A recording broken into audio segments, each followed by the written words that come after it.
Hello everybody, welcome to my channel judiciary prep up. हम कर रहे हैं बहुत इंपॉर्टेंट एग्जाम की तैयारी, दैट इज जेडीए जेएलओ, जिसमें पूछा जाने वाला है रजिस्ट्रेशन एक्ट 1908। अगर आप किसी भी एग्जाम की तैयारी कर रहे हैं और उसमें रजिस्ट्रेशन एक्ट पूछा जाने वाला है और आपको इस एक्ट को पढ़ने में प्रॉब्लम आ रही है, ट्रस्ट मी, इससे बेस्ट वीडियो आपको नहीं मिल सकता, क्योंकि मैंने बहुत ही सिंप्लीफाइड तरीके से इस एक्ट को कवर कराया है। हमने सेक्शन 65 तक कवर कर लिया है, अभी हम सेक्शन 66 से स्टार्ट करेंगे। And I have a little sore throat, so please bear with my voice a little. तो अभी हम क्या करते हैं, अपने सेक्शन 66 को स्टार्ट करते हैं। बहुत सिंपल जो कॉन्सेप्ट है, अब स्टार्ट हो गया है, अब इतना टेक्निकल पॉइंट नहीं है, ठीक है। और ऑलमोस्ट हम अपने जो एक्ट है इसको एंड और कंप्लीट करने वाले हैं। तो सेक्शन 66 क्या बात करता है? सेक्शन 66 बात करता है procedure after registration of documents relating to land. अब रजिस्ट्रेशन हो गया है डॉक्यूमेंट का, उसके बाद क्या प्रोसीजर रहेगा अगर वो डॉक्यूमेंट लैंड से रिलेटेड है। तो सेक्शन 66 ने क्या बोला कि रजिस्ट्रार की कुछ ड्यूटीज हैं। डॉक्यूमेंट को रजिस्टर करने के बाद अगर वो डॉक्यूमेंट लैंड से रिलेटेड है तो क्या है ड्यूटी? रजिस्ट्रेशन जो रजिस्टरिंग ऑफिसर है, after registration of immovable property document, registrar sends copies and memorandum to concern sub registrar and other registrar. देखो यहाँ पर क्या हो रहा है, अब रजिस्ट्रेशन कर लिया है इमूवेबल प्रॉपर्टी का, ठीक है। तो अब रजिस्ट्रार यहाँ पे उसकी जो कॉपी है, ठीक है, वो और जो मेमोरेंडम है वो किसको भेजेगा? सब रजिस्ट्रार को भेजेगा, और जो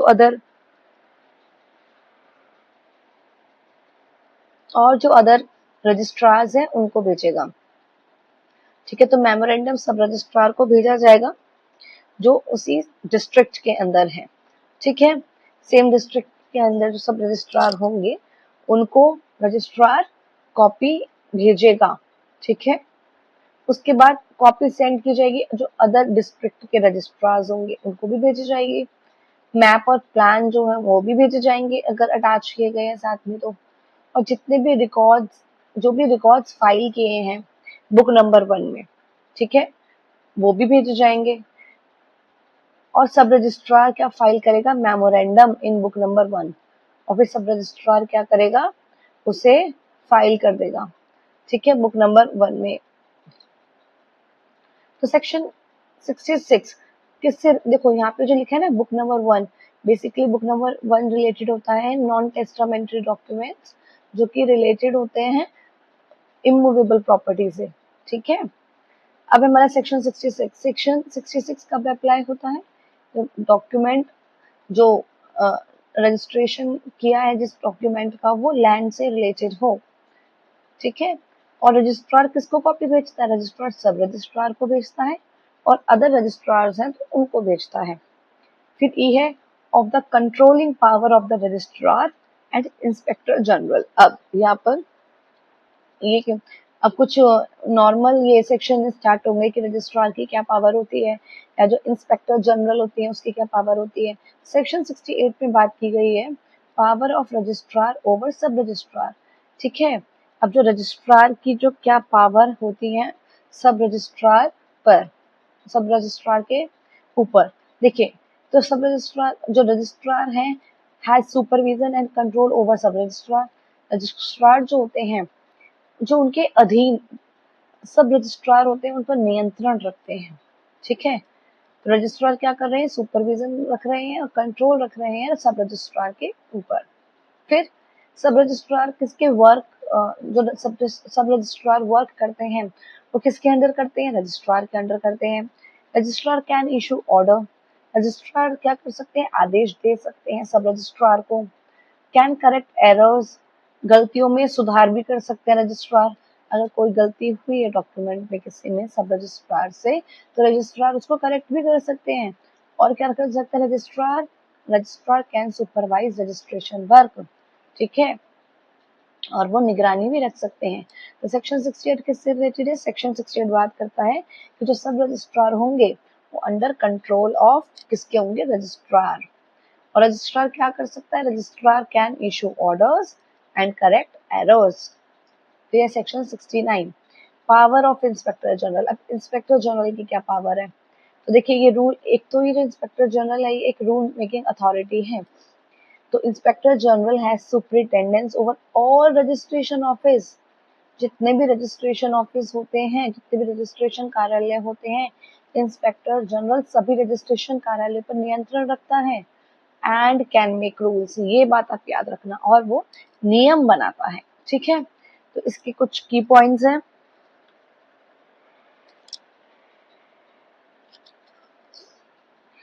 क्या है की पॉइंट्स इसके, कि overall supervision over registration officer. तो जितने भी रजिस्ट्रेशन ऑफिस हैं, जो उस पे सुपरविजन रहेगा वो किसका रहेगा, इंस्पेक्टर जनरल का रहेगा। और जो सब रजिस्ट्रार के ऑफिस होते हैं उस पर किसका कंट्रोल होता है, रजिस्ट्रार का होता है। लेकिन सारे रजिस्ट्रेशन ऑफिस पर किसका सुपरविजन होता है, इंस्पेक्टर जनरल का। और क्या हो सकता है, इंस्पेक्टर जनरल क्या है, रूल भी बना सकता है। उसके बाद rule must be approved by state government. जो इंस्पेक्टर जनरल रूल बना रहे हैं उस पर क्या है, सरकार की मंजूरी जरूरी होती है। फिर है rules publish in official gazette.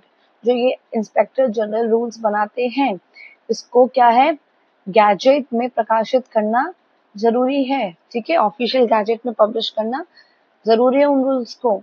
और रूल्स हैव लीगल फोर्स।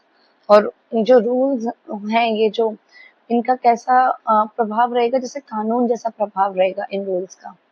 ठीक है, अब देखिए कुछ इंपॉर्टेंट रूल मेकिंग एरियाज है, जैसे डॉक्यूमेंट की सेफ्टी से रिलेटेड रूल बना सकते हैं, इलेक्ट्रॉनिक रिकॉर्ड से रिलेटेड आईजी जो है इंस्पेक्टर जनरल रूल्स बना सकते हैं, डिस्ट्रिक्ट की लैंग्वेज क्या रहेगी इससे रिलेटेड रूल्स बना सकते हैं, फाइन्स को कैसे रेगुलेट किया जाना चाहिए इससे रिलेटेड जो है आईजी रूल्स बना सकते हैं। जो इंडेक्स हमने अभी पढ़े थे तो वो इंडेक्स का सिस्टम क्या रहेगा उससे रिलेटेड आईजी रूल्स बना सकते हैं। और हॉलीडे ऑफिस रजिस्ट्रेशन ऑफिस हैं उनकी कब कब हॉलीडेज रहेंगी इससे रिलेटेड जो रूल्स है वो भी आईजी क्या है बना सकते हैं। उसके बाद है हमारा MCQ, rule making authority lies with. Rule making authority जो है किसके पास है पावर रूल बनाने की, वो है इंस्पेक्टर जनरल। और जो रूल कब वैलिड होते हैं, जब वो ऑफिशियल गैजेट में क्या है पब्लिश हो जाते हैं। अब देखिए section 70 power to remit fines. ठीक है, सेक्शन 70 किससे रिलेटेड है, फाइन रिडक्शन पावर। अब इंस्पेक्टर जनरल की और क्या पावर है, इंस्पेक्टर जनरल चाहे तो जुर्माना जो है उसको कम या माफ कर सकते हैं। इंस्पेक्टर जनरल में रिड्यूस और wave fine under section 25 and 34। तो अब हम सेक्शन 25 के पास चलते हैं और देखते हैं कि सेक्शन 25 और सेक्शन 34 में क्या बात की गई है। तो देखिए सेक्शन 34 किस बारे में बात कर रहा है, तो सेक्शन 34 हमने किससे रिलेटेड देखा, inquiry before registration by registering officer. जो रजिस्टरिंग ऑफिसर होते हैं वो क्या करेंगे, रजिस्ट्रेशन करने से पहले किसी भी डॉक्यूमेंट का क्या करेंगे, वो ये देखेंगे कि जो एग्जीक्यूटेंट है जिसने डॉक्यूमेंट को एग्जीक्यूट किया है और जो ऑथराइज्ड पर्सन है, ठीक है, और इसकी इंक्वायरी करेंगे कि ये पर्सन वही है जिसने डॉक्यूमेंट को एग्जीक्यूट किया है। फिर कंडीशन क्या है कि वही जो वो अपीयर होने चाहिए रजिस्टर कराने के लिए डॉक्यूमेंट, टाइम कंडीशन वही 4 मंथ वाली, और वो सेक्शन 23, 24, 25, 6 में नहीं है। और अर्जेंट का मैटर है तो मतलब अगर कुछ ऐसा हो गया था कि डिले हो गया तो 4 महीने का डिले भी दिया जा सकता है सेक्शन 34 में। और क्या कहा था, ड्यूटीज बताई थी रजिस्टरिंग ऑफिसर की कि वो एग्जीक्यूशन जिसने किया उसको वेरीफाई कर सकता है, आइडेंटिटी को वेरीफाई कर सकता है, रिप्रेजेंटेटिव को चेक कर सकता है। ठीक है, तो ये सेक्शन 34 बेसिकली बात कर रहा है। अब आ जाओ सेक्शन 25 पर। 25 किस बारे में बात करता है, सेक्शन 25 ने क्या बोला, डिले इन प्रेजेंटेशन। अगर प्रेजेंटेशन डॉक्यूमेंट को 4 महीने के अंदर प्रेजेंट करना था, आप प्रेजेंट नहीं कर पाए और डिले हो गया तो आपके ऊपर फाइन लगेगा 10 times of registration fee. 10 times of registration fee आप पर फाइन लगेगा। अब ये जो फाइन है 10 टाइम्स ऑफ रजिस्ट्रेशन फी जो रजिस्टरिंग ऑफिसर लगा सकता है। तो ये जो फाइन है इसको रेमिट भी किया जा सकता है, ठीक है। इस फाइन को क्या है, रेमिट किया जा सकता है। और वो फाइन को रेमिट करने की पावर किसके पास है, वो पावर है हमारी इंस्पेक्टर जनरल के पास। तो याद रखना, जो सेक्शन 25 में रजिस्टरिंग ऑफिसर आपके ऊपर फाइन लगा रहे हैं क्योंकि आपने डॉक्यूमेंट को जो प्रेजेंट किया है रजिस्टर कराने के लिए डिले करके प्रेजेंट किया है, और आपके ऊपर जो फाइन लगा है वो 10 टाइम्स ऑफ रजिस्ट्रेशन फी लग सकता है। उसको अगर चाहे इंस्पेक्टर जनरल तो क्या कर सकता है, रिड्यूस कर सकता है और वेव। जैसे कि मैंने कोई डॉक्यूमेंट प्रेजेंट किया लेकिन मैं लेट हो गई, मुझ पर फाइन लगा दिया गया 10,000 रुपए का, ठीक है। तो इंस्पेक्टर जनरल चाहे तो मेरे उस फाइन, लगाया किसने था फाइन, रजिस्टरिंग ऑफिसर ने, और हटा कौन रहा है ये फाइन, ठीक है। रिड्यूस कौन कर रहा है, वेव कौन कर रहा है, इंस्पेक्टर जनरल, ठीक है। ये बात याद रखना। और ये जो 34 में भी हमने भी डिले की बात की थी, तो पावर है आईजी के पास फाइन को रिड्यूस करने की, जुर्माना कम कर सकता है। अप्लाई होता है डिले रिलेटेड फाइन्स। यहाँ पे ये जो फाइन को रिड्यूस कर रहे हैं आईजी, ये कौन से फाइन को रिड्यूस कर रहे हैं, उन फाइन्स को जो डिले से रिलेटेड है, ठीक है। जो देरी वाले मामले हैं उन्हीं में लागू होगा ये इंस्पेक्टर जनरल का जो रिड्यूस करने की पावर है, ये रेमिट करने की पावर है, ये याद रखना। और ये कैसी पावर है, एक डिस्क्रिशनरी पावर है। कैसी पावर है, विवेकाधीन शक्ति है। और इट कैन बी पार्शियल और फुल रेमिशन, अगर चाहे तो वो पूरा जो है इसको माफ करा सकते हैं या आंशिक माफ भी करा सकते हैं इस जुर्माने को। तो सेक्शन 70 किससे डील करता है, सेक्शन 70 डील करता है हमारा फाइन रेमिशन से। और कौन रेमिट कर सकता है फाइन, इंस्पेक्टर जनरल। फिर है हमारा सेक्शन 71 से 77 जो बात करता है वो बात करता है रिफ्यूजल टू रजिस्ट्रार, ठीक है। अब जो डॉक्यूमेंट का रिफ्यूजल हुआ है तो उससे रिलेटेड सेक्शन 17 ये कहता है, रीजंस बताओ कि आपने क्यों रिफ्यूज किया उस डॉक्यूमेंट को रजिस्टर करने से, ठीक है। तो सेक्शन 71 किससे रिलेटेड है, refusal order and reasons, refusal order, reason for refusal, ठीक है।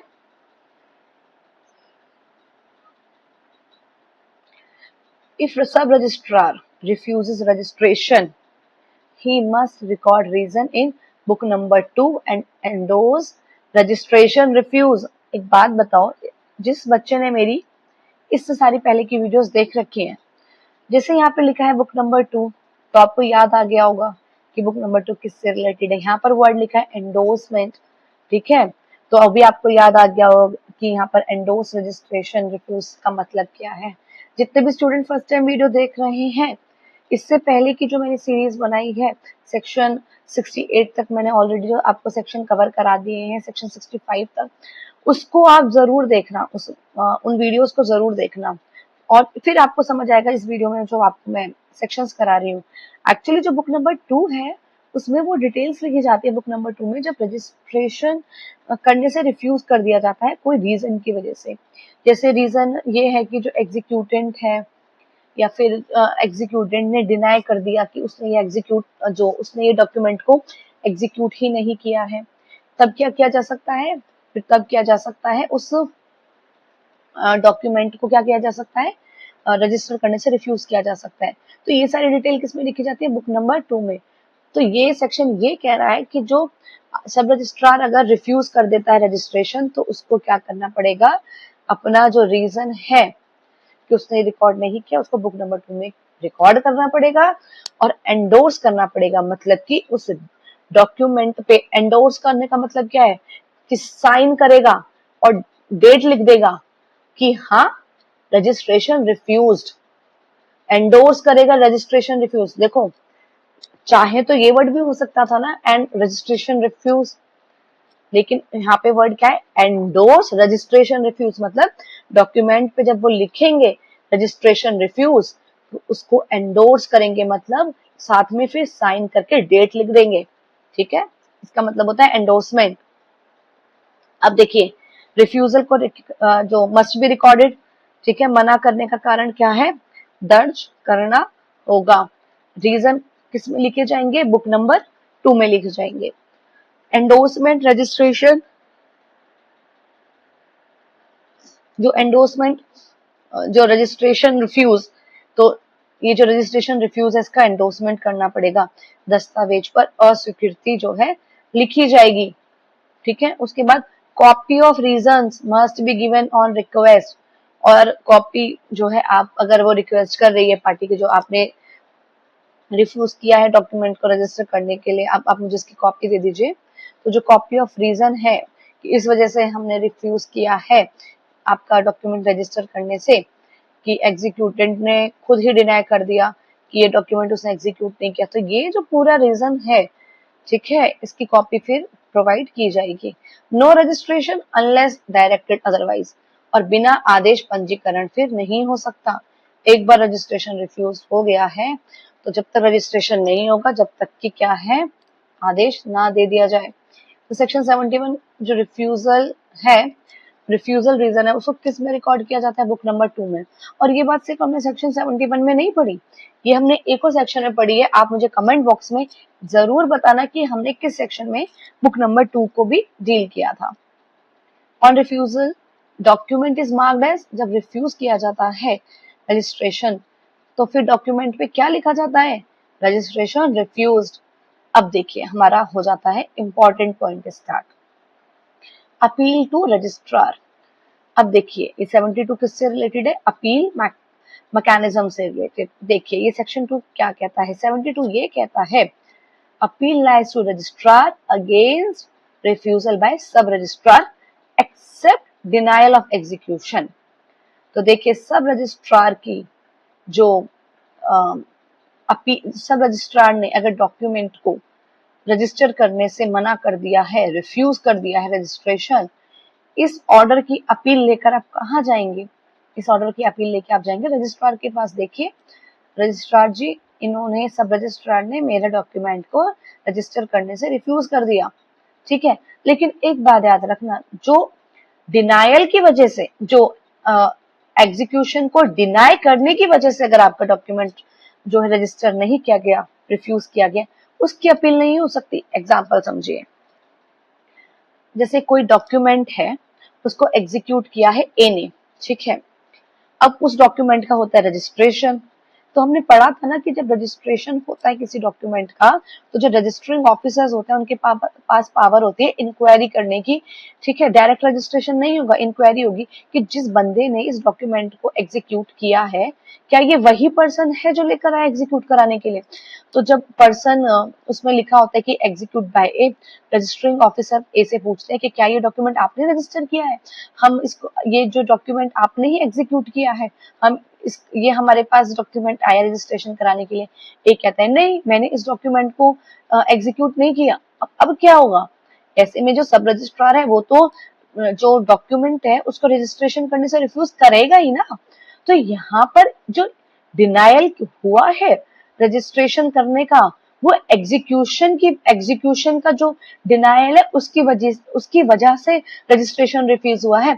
ऐसे केस में अपील रजिस्ट्रार के पास नहीं जाती, बाकी सारे केसेस में अपील रजिस्ट्रार के पास जाती है। I hope you are getting my point, ठीक है। नहीं समझ आया तो एक बार वीडियो को और जो है इस कॉन्सेप्ट को दोबारा सुनना, पॉज करके ध्यान से। तो अपील, अब देखिए 72 में बात की गई है अपील कितने दिन में फाइल होनी चाहिए, तो अपील फाइल हो जानी चाहिए 30 दिन के अंदर, ठीक है। Except denial of execution case, अगर आपका जो डॉक्यूमेंट है उसको इसलिए रजिस्टर नहीं किया क्योंकि पर्सन ने डिनाई कर दिया कि इसका एग्जीक्यूशन मैंने नहीं किया, तो फिर सब रजिस्ट्रार उसको रजिस्टर भी नहीं करेगा। ऐसे केस में क्या होगा, अपील नहीं हो सकती। रजिस्ट्रार में रिवर्स ऑर्डर, ऐसे केस में क्या हो सकता है, जो रजिस्ट्रार है वो क्या कर सकता है, ऑर्डर को रिवर्स कर सकता है। साथ में if allowed document must be registered, ठीक है, और अगर अलाउ कर दिया रजिस्ट्रार ने तो फिर डॉक्यूमेंट को रजिस्टर भी कराया जा सकता है। सब रजिस्ट्रार को बोला कि ठीक है आप रजिस्टर करो इस डॉक्यूमेंट को, ठीक है। Registration takes effect from original presentation, और रजिस्ट्रेशन कब से इफेक्ट में आएगा, जब ओरिजिनल प्रेजेंटेशन हुआ था। जैसे कि अगर 10 मार्च को सब रजिस्ट्रार के पास डॉक्यूमेंट प्रेजेंट हुआ था रजिस्ट्रेशन के लिए और सब रजिस्ट्रार ने रिफ्यूज कर दिया। उसके बाद वो पर्सन 10 अप्रैल को लेके गया है रजिस्ट्रेशन ऑफिस, जो रजिस्ट्रार है उसके पास अपना डॉक्यूमेंट रजिस्टर कराने के लिए। तो अगर रजिस्ट्रेशन हो जाता है 20 अप्रैल को भी तो माना जाएगा 10 मार्च से ही। ठीक है, सेक्शन 72 किससे रिलेटेड है हमारा? अपील पीरियड इज कितना है? 30 डेज। और अपील लाइज टू, किसको अपील जाती है? रजिस्ट्रार को। तो आज हम इतना ही रखते हैं सेक्शन 72 तक। That's all for today. If you are liking the way I am teaching to you all, do like my videos, do comment, do share, and don't forget to subscribe my channel. That's all for today. Bye bye. Take care.